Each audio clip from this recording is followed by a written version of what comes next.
I wanted to bring this concept of intersectionality and show this picture from Sylvia Duckworth. And I'm also inspired by the work of the American professor Kimberly Crenshaw. Intersectionality, it's a metaphor, it's a way of understanding how these different ways of oppression, lens, intersects, are compound and collides. For example, when you talk about race and gender, a Black girl is in US is six times more likely to be suspended than a white girl.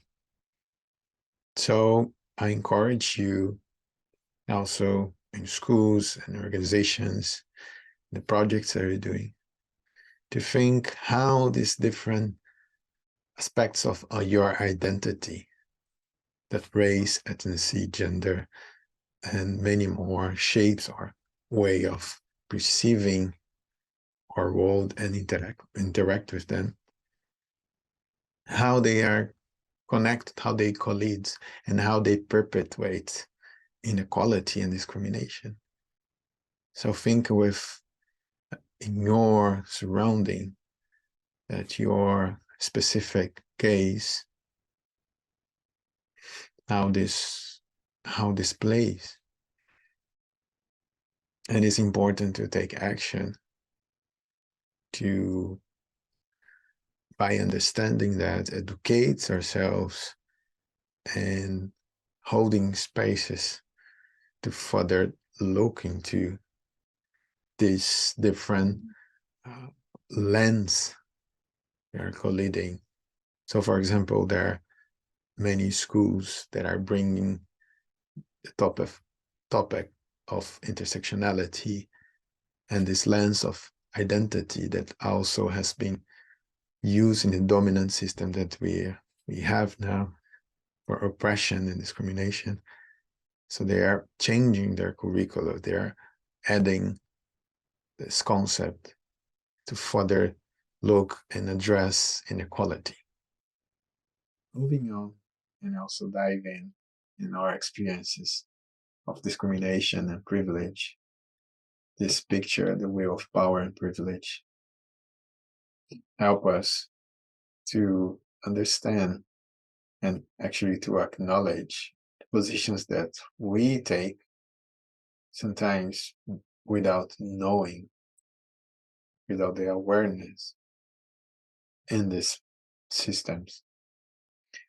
And what is also important is that as we identify the people in the margin and also the power we have, is to start thinking how we can start changing that relation, how we can break these borders that we have in the system that sometimes we are holding without knowing. So I want to talk about, in Brazil, for example, we have a say that if the favela with slums doesn't come down, everything stops. But actually, we don't need it to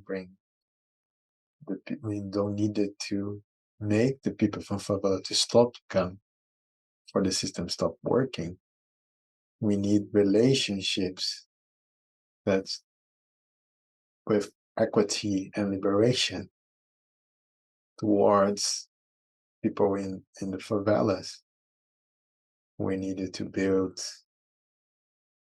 bridges with equity. We need to value their knowledge and their way of being, and bring this also to our institutions. So if you're in a relationship with people in the margins, how you can value and how you can having a relationship that values liberation, not existentialism. As an exercise, to take 3 minutes for time today, go back to this picture and journal about 2 questions. So the question is, if you see yourself in a privileged position, ask yourself, what actions can I take today to learn and share resources with the people on the margins?